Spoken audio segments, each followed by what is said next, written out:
هذا البرنامج برعاية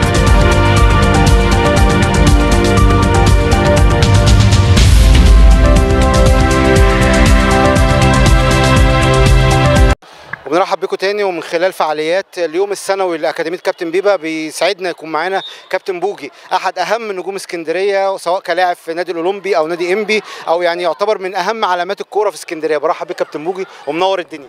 ده نورك وشكرا على المقدمه الجميله طبعا، وانا مبسوط قوي مع كابتن هشام، وكل سنه بنحب نيجي هنا كابتننا كلنا، وحاجه محترمه جدا، ويا رب يا رب يطلع لنا ناشئ كده كويس. وهم اصلا اكاديميه بيبا معروفه في اسكندريه كلها، اللي بيطلع نجوم لكل انديه اسكندريه، والامانه شخص محترم جدا وبيحب كل الناس، واحنا كمان بنحبه جدا، وعلى اعلى مستوى كلاعب جامد جدا، ما خدش حقه في مصر. انا كنت لسه هقول لك حتى كمدرب او كلاعب برضو يعني ما خدش حظه. هو ما خدش حظه، بس نامل في ربنا اللي جاي طبعا يكون خير. واكاديميه بيبا خير مثال، اللي هو مدرب كويس بيطلع اهم حاجه اساسيات الكوره، والناس كلها بتحب تاخد من اكاديميه بيبا للانديه الكبيره ان شاء الله. ان شاء الله بالتوفيق كده يا كابتن بيبا. وطبعا انت منور النهارده الحفل، وان شاء الله بقى نتمنى يعني يبقى جيل النادي الاولمبي عشان يرجع تاني بقى، لان كده طبعا مزعل اسكندريه كلها. والله النقطه دي مهمه جدا اللي حضرتك قلتها. احنا برده من هنا بندعم النادي الاولمبي كلنا، اولاد النادي، وبنرجو برده كل الناس تقف جنب النادي الاولمبي في المرحله ديت. فعلا مرحله محتاجه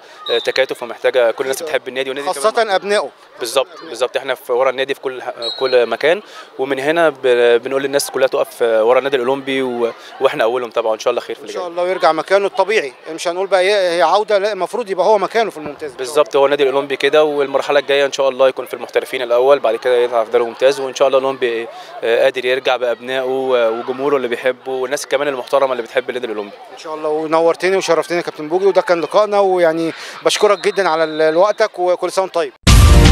هذا البرنامج برعاية